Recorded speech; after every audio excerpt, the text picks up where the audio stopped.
Caótico, yo no sé, yo he hecho el sprint más largo de mi vida, no llegaba nunca a la montaña para celebrarlo y cuando me he bajado para ir a la portería justo ha pitado y ya he dicho, ¡wow! Ya me he quedado allí.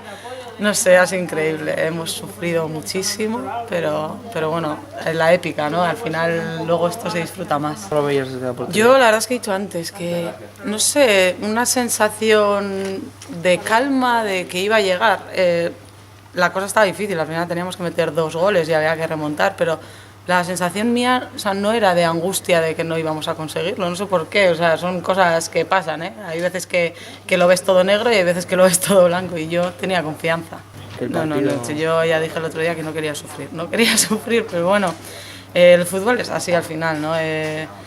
Lo difícil es remontar cuando te van las cosas mal, ¿no? Allí nos empezaron marcando también, pese a estar dominando, supimos empatar, tener la cabeza fría sabiendo que el resultado era bueno. Aquí hemos sabido sufrir, que eso también es importante en un equipo, no solo jugar, sino también saber sufrir en los momentos malos y lo hemos demostrado que hemos sido capaces. Bueno, ahora disfrutar de la Eurocopa, ¿no? Disfrutar y competir, intentar llegar lo más lejos posible.